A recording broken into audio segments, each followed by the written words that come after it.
ओम नमो भगवते वासुदेवाय।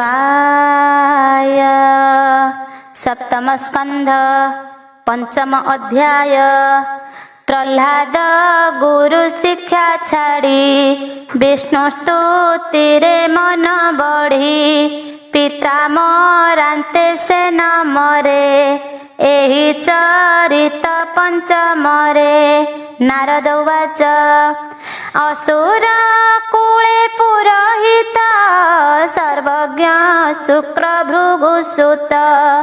मुनिका पुत्र बेनी भाई षण्ड अमर्क नामे दुई। राजा आचार्य तांकु कले पुत्र मानंकु पढ़ाइले। राजा मंदिरे बेनी भाई दैत्य पुत्रंकु संगे लई। जे षड नीति राजकूले सर्व पढ़ांती एक मेले। ताहांक मध्ये प्रह्लाद सकल शास्त्रे हेले सिद्ध। गुरुंक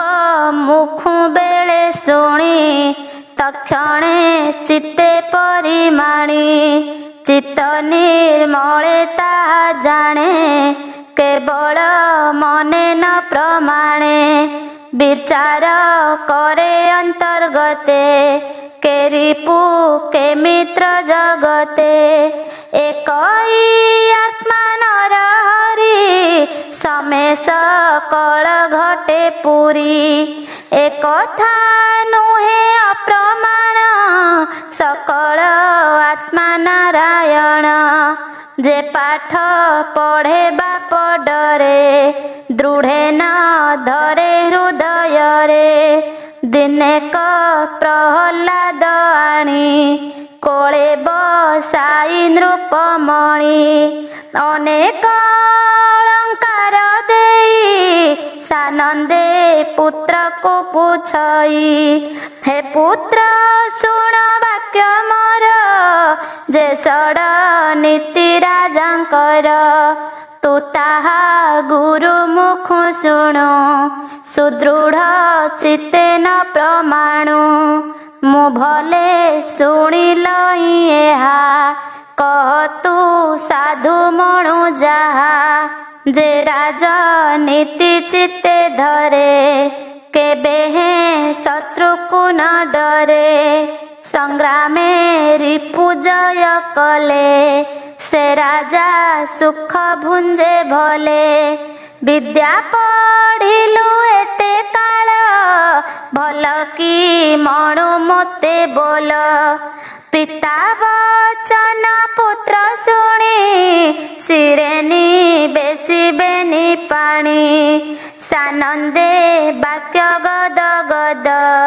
कहे बालक प्रह्लाद। प्रह्लाद उवाच शुण भो तात एक चित्ते जे साधु मणे मोर मते। शुण कहई तो ग्रते जे साधु वाक्य शास्त्र मते। संसार पाप ग्रह प्राय प्राणी को उदबेग दिए। देख ए गृह अंधकूप आत्मानि पात महाताप। एहाकु दूरे परिहर अरण्ये कृष्ण आश्रय कर। साधु मणई एहा चित्ते सत्य कहिली तो ग्रते। नारद उवाच से राजा पुत्र वाक्य शुणी शत्रुर पक्ष प्राय मणि। उच्चे हसिला अतिरेक बोलई पुत्र विवेक। एपरि पर बुद्धि बळे नष्ट हुअन्ति सर्वकाले। एहार बुद्धि के हरिला मोहर शत्रु को भजिला। कोळु बालक तळे थोई बोले सेवक मुख चाही। गुरु भुवने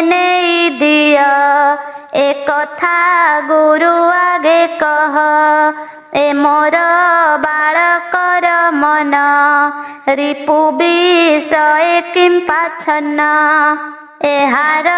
मन विष्णु पक्षे जे मन्ते न घटे प्रत्यक्षे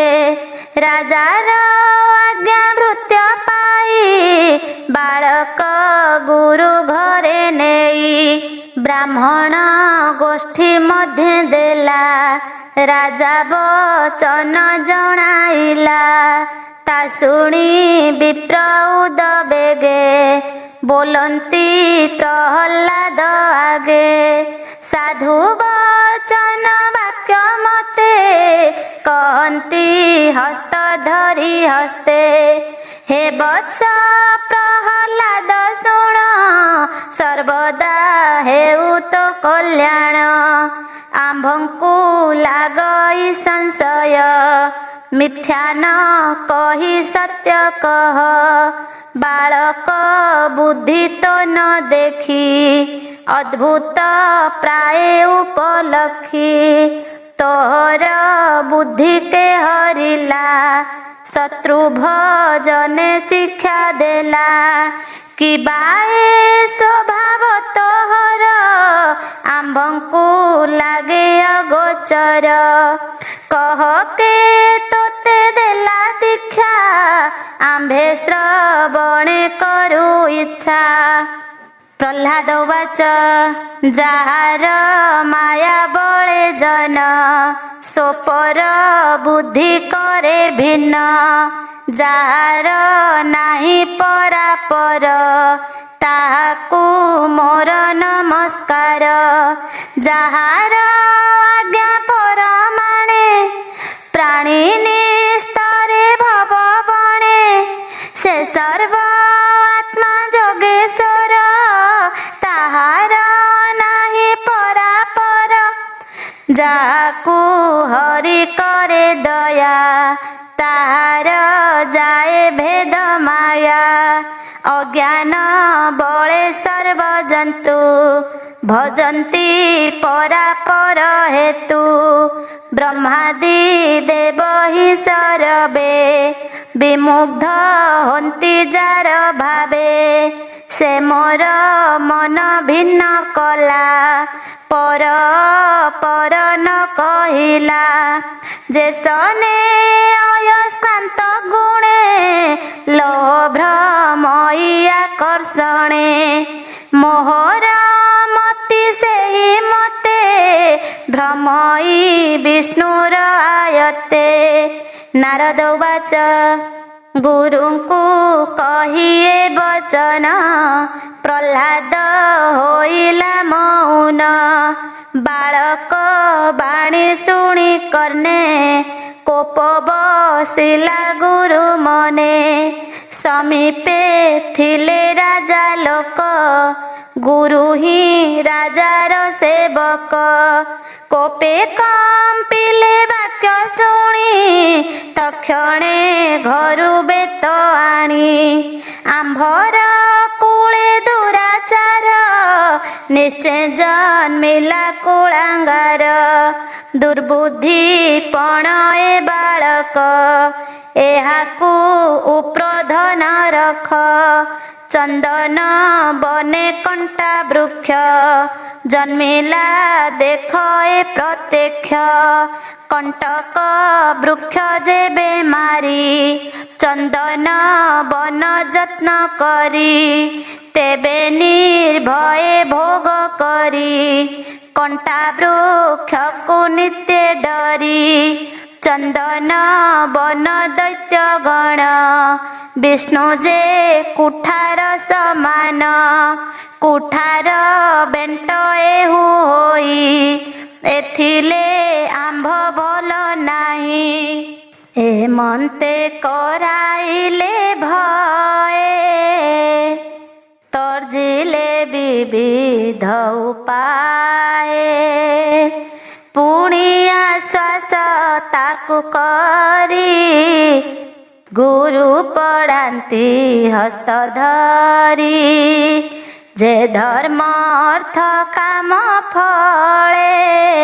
से विद्या पढ़ाइले बळे केवल मोक्ष ନାହିଁ ତହିଁ ଏମନ୍ତେ ବାଳକେ ପଢ଼ାଇ ମାତାଙ୍କ ଆଗେ ନେଇ ଦେଲେ ସେ ତାକୁ ଅଳଙ୍କୃତ କଲେ ରାଜା ସମୀପେ ଦେଲେ ନେଇ ତା ଦେଖି ରାଜା ତୋଷ ହୋଇ ଚରଣ ତଳେ ପୁତ୍ର ଦେଖି ସ୍ନେହ ଲୋତକେ ପୁରେ ଆଖି ଆନନ୍ଦେ ଗାତ୍ରେ ହସ୍ତ ଦେଇ ସ୍ନେହରେ କୋଳରେ ବସାଇ ପୁତ୍ର ସ୍ୱଭାବେ ପ୍ରୀତି କରି କଲ୍ୟାଣ କରେ କୋଳେ ଧରି ପ୍ରସନ୍ନ ବଦନେ ଅନାଇ ସଧୀରେ ପୁତ୍ରକୁ ବୋଲାଇ ହିରଣ୍ୟକଶ୍ୟପ ବାଚ ହେ ପୁତ୍ର ଶୁଣ ମୋ ବଚନ ଗୁରୁ ଭୁବନେ ଏତେ ଦିନ ତୁ ଯେ ପଢ଼ିଲୁ ବାଳ ଭାବେ ମୋର ସମ୍ମୁଖେ କହେବେ ଉତ୍ତମ ବିଦ୍ୟା ପୁତ୍ର କହ ମୋ ମନେ ନ ରହୁ ସନ୍ଦେହ ପ୍ରହ୍ଲାଦ ଉବାଚ ଶୁଣ ହେ तात ମନ ଦେଇ ଯେ ବିଦ୍ୟା ଉତ୍ତମ ମଣଇ କୃଷ୍ଣର ଶ୍ରବଣ କୀର୍ତ୍ତନ ସ୍ମରଣ ଚରଣେ ସେବନ କରିବ ତାଙ୍କ ପୂଜା ସ୍ତବ ଚରଣେ ଦାସ ପଣେ ଥିବ ସଖ୍ୟ ଭାବରେ ନେବ ଦିନ କରିବ ଆତ୍ମ ନିବେଦନ ସର୍ବ ସମ୍ପଦ ସମର୍ପିବ ମୋ ଶାସ୍ତ୍ର କହେ ତେ ଭାବ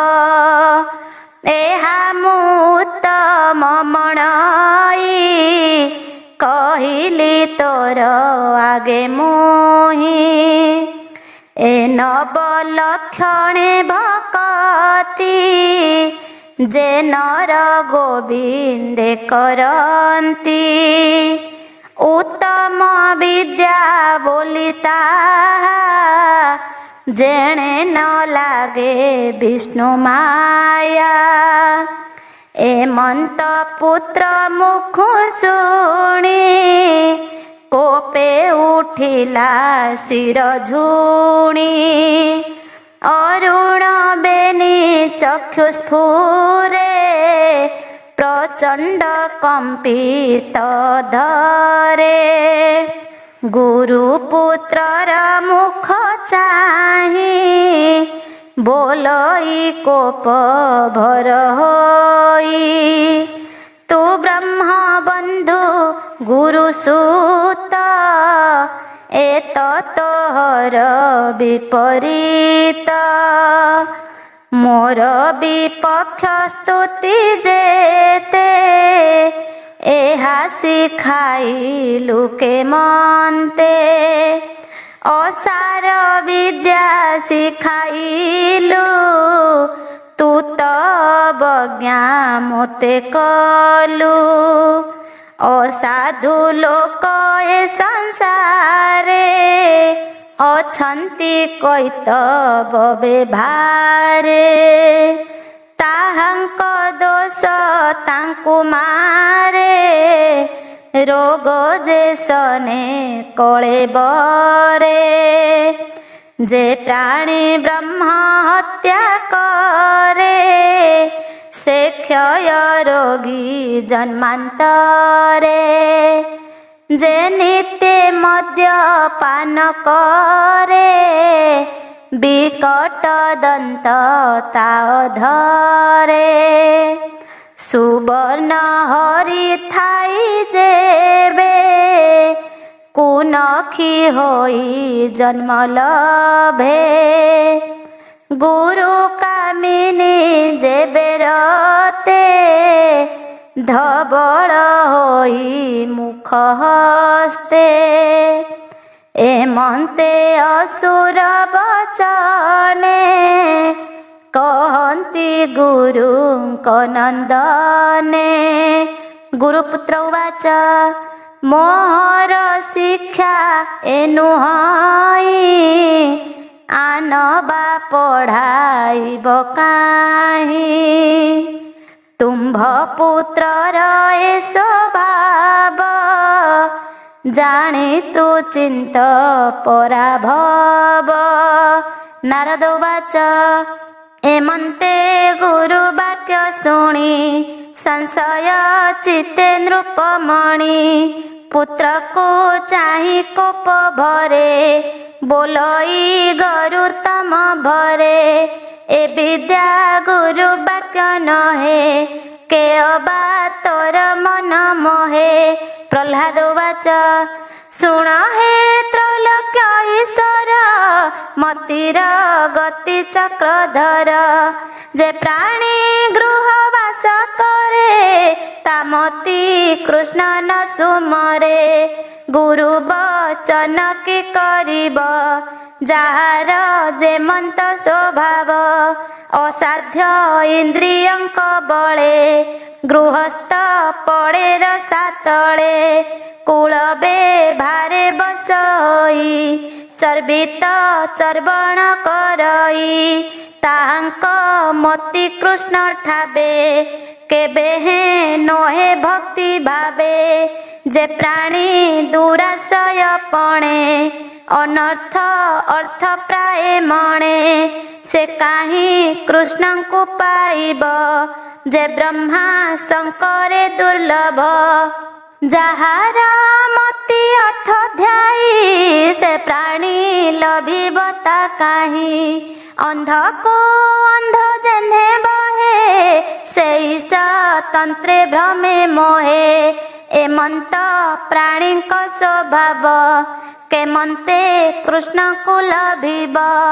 କୃଷ୍ଣ ଚରଣ ପଦ୍ମ ଦୁଇ ଏ ଘେନି ଲଭି ନ ପାରଇ ଯାହାର ଚରଣର ଅର୍ଥ ସ୍ମରଣେ ଖଣ୍ଡଇ ଅନର୍ଥ ବିଷ୍ଣୁ ଭକତ ପାଦ ଧୂଳି ଉଦକ ସଙ୍ଗେ ଶିରେ ବୋଳି ତହିଁ ଯେ ସ୍ନାନ ନ କରଇ ହରିଙ୍କି ଲଭିବ ସେ କାହିଁ ଏମନ୍ତ କହି ଦୈତ୍ୟ ବଳା ଅନ୍ତରେ ମୌନ ରହିଲା ଶୁଣି ଅସୁର କୋପାନଳେ କୋଳରୁ ପକାଇଲା ତଳେ ରୋଷେ ଅରୁଣ ଚକ୍ଷୁ କଲା ଅସୁର ଗଣେ ଆଜ୍ଞା ଦେଲା ଶୁଣ ହେ ନଈଋତ ଗଣ ମୋର ପୁତ୍ରର ଦୁଷ୍ଟପଣ ମରଣ ଅର୍ଜିଲା ବେଭାରେ ଏହାକୁ ରାଜୁ କର ଦୂରେ ମୋର ଅନୁଜ ନାଶ କରି ଯେ ବିଷ୍ଣୁ ମୋହର ବୈରୀ ତାହାର ପକ୍ଷ ଏ ଧଇଲା ନିଜ ସୁହୃଦ ଉପେକ୍ଷିଲା ବିଷ୍ଣୁର ଦାସ ଭାବ ବହେ କେ ପ୍ରାଣ ଥାଉ ଏହା ସହେ ବିଷ୍ଣୁର ଆଶ୍ରେ ମୋହର ନିଶ୍ଚୟ କରିବ ଅପକାର ଏ ପଞ୍ଚ ବରଷର ସୁତ ପିତା ମାତାର ଭକତ ପିତା ସୁହୃଦ ପୁତ୍ରଙ୍କର ଦୁଶ୍ଚର୍ଯ୍ୟ ଏ ଶାସ୍ତ୍ର ବ୍ୟବହାର ପରର ପୁତ୍ର ହୋଇ ଯେବେ ଆପଣା ହିତ ଅନୁଭାବେ ତାହାକୁ ଜାଣି ନିଜ ସୁତ ରୋଗକୁ ଔଷଧ ଯେମନ୍ତ ଆପଣା ତହୁଁ ଜାତ ହୋଇ ପରର ହିତେ ଯେବେ ଥାଇ ବ୍ୟାଧିର ପ୍ରାୟ ଜନ୍ମ ତାର ସେ ମଲେ ଆତ୍ମାର ନିସ୍ତାର ଯେ ହତ କରେ ପର ହୋଇ ତାତହୁଁ ଆର ବନ୍ଧ ବନ୍ଧୁ କାହିଁ ଅହିତ କରେ ବନ୍ଧୁ ଯେବେ ତାହାକୁ ଲେଖି ଶତ୍ରୁ ଭାବେ ଯେ ଅଙ୍ଗେ ସର୍ପଘାତ କରେ ସେ ଅଙ୍ଗ ଦୋଷେ ପ୍ରାଣୀ ମରେ ସେ ଅଙ୍ଗ ଛେଦି ପକାଇଲେ ଦେହେ ଜୀବନ ରହେ ଭଲେ ଦେହରୁ ବ୍ୟାଧି ଜନ୍ମ ହୋଇ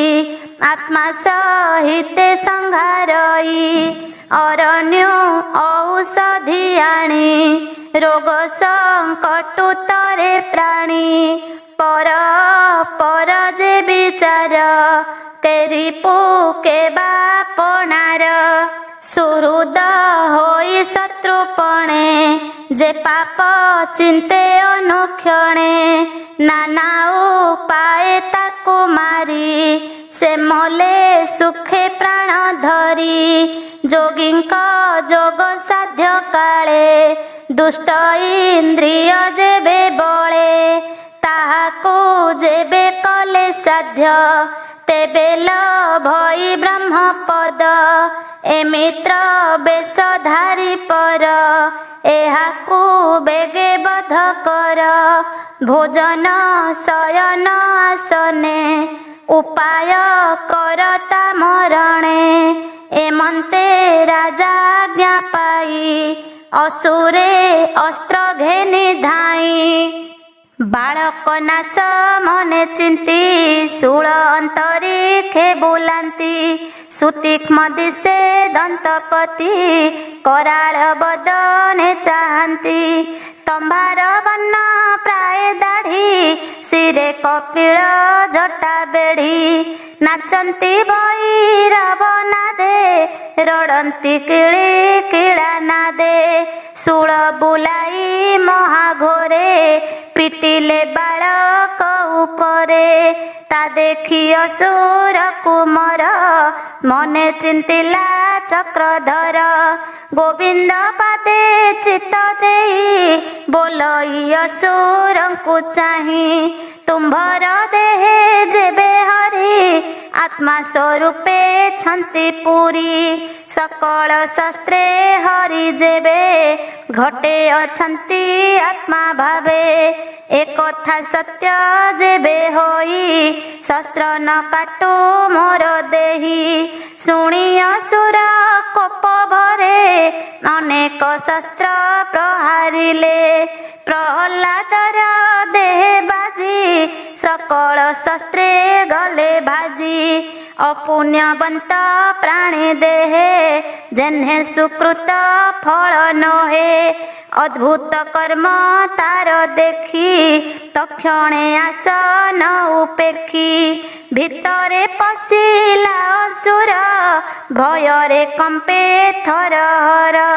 ମନ୍ତ୍ରୀ ସଙ୍ଗତେ ବିଚାରିଲା ବାଳକ ମରଣ ଚିନ୍ତିଲା ଐରାବତ ଆଦି ନାଗେ ତାହାଙ୍କୁ ଅଣାଇଲା ବେଗେ ବୋଲଇ ଦନ୍ତା ଘାତ କର ଯେମନ୍ତେ ମରଇ କୁମର ଶୁଣି ଅନେକ ହସ୍ତି ତୁଲେ ବାଳକ ସମୀପେ ମିଳିଲେ ହସ୍ତିଙ୍କି ଚାହିଁ ଦୈତ୍ୟ ବଳା ଅନ୍ତରେ କୃଷ୍ଣ ସୁମରିଲା ମହାକ୍ରୋଧରେ ଗଜବରେ ନିଷ୍ଠୁର ଦନ୍ତର ଅଗ୍ରରେ ନିର୍ଘାତେ କରାନ୍ତେ ପ୍ରହାର ସକଳ ଦନ୍ତ ହେଲା ଚୂର ଭୟେ ଭାଜିଲେ ହସ୍ତି ବଳ ଦେଖି ଅସୁର କୋପାନଳ ତକ୍ଷକ ଆଦି ଅଷ୍ଟ ନାଗେ ଥିଲେ ଯେ ଅନ୍ତରିକ୍ଷ ମାର୍ଗେ ତାହାଙ୍କୁ ରାଇ ନୃପବର ନିଷ୍ଠୁରେ ବୋଲଇ ଉତ୍ତର ଏ କୁଳାଙ୍ଗାର ମକୁମର ଏହାର ପ୍ରାଣ ବେଗେ ହର ନାଗଙ୍କୁ ଦେଖି ପ୍ରହ୍ଲାଦ ଚିତେ ଚିନ୍ତିଲା କୃଷ୍ଣ ପାଦ ତକ୍ଷଣେ କୋପେ ନାଗ ବଳେ ବାଳକ ଶରୀରେ ଦଂଶିଲେ ମୁଖରୁ ଦନ୍ତ ଝଡ଼ିଗଲା ନାଗଙ୍କ ଫଣା ବଥାଇଲା ନାଗେ ପଳାଇ ଗଲେ ବେଗେ जीवन भये दश दिगे पुणी से कृत्या होम कला पर्वत शिखु कचाड़िला संबर हस्ते माया कला केबे हे प्राण तान गला बंधन करी हस्तपाद मेलिला अगाध समुद्र गरल देला जल पाने केते हे दिन भोजने हिम पवन अग्नि जले पर्वते चापी कोपा नले नाना प्रकारे कष्ट देला केबे हे बालक न मला स्वभावे पाप तार नाही दंड बाधिब ताकू काहीं केबे हे मारी न पारिला चिंता सागरे निमज्जिला जाग्रत स्वप्न प्राय होई केबे हे शांति न भजई देख ए बालक विषये केते न चिंतिली उपाये शत्रुर प्राय पछे थान्ते केबे हे न डर चित्ते कषण देली जेते मुही किछि एहार हेला नाही सुन से फर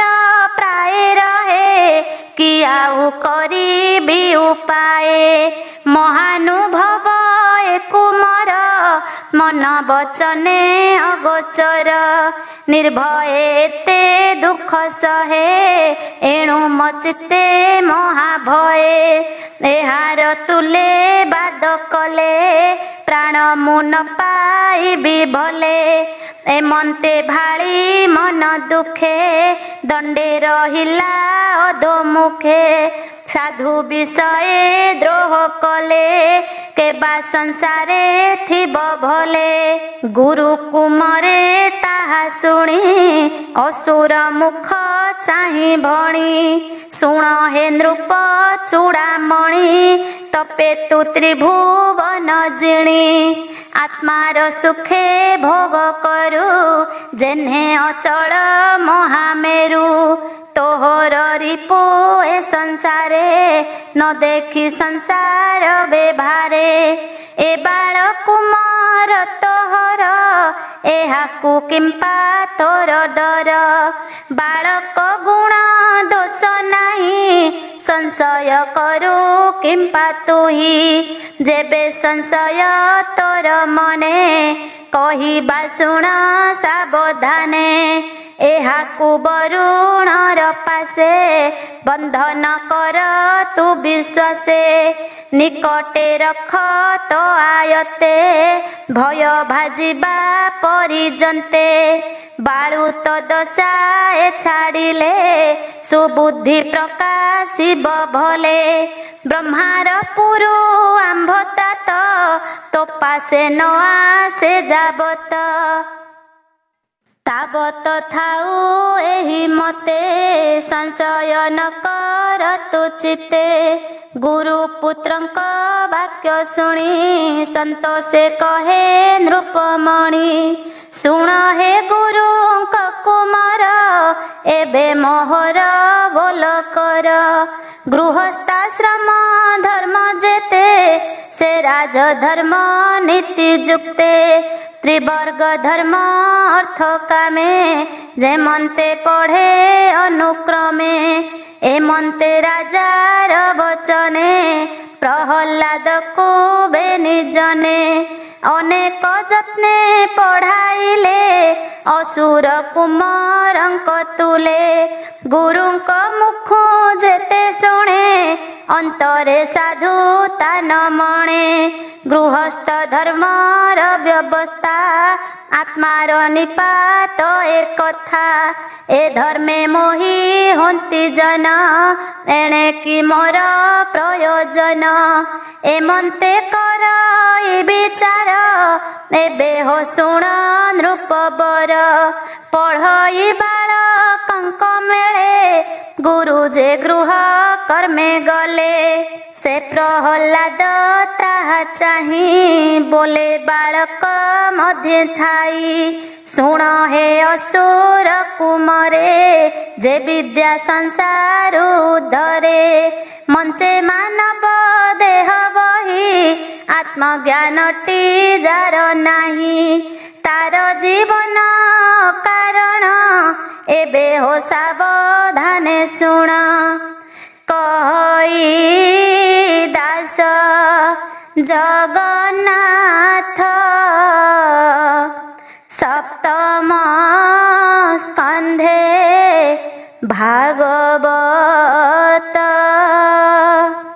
ए पिता पुत्रंक संवाद शुणन्ते नला गे प्रमाद।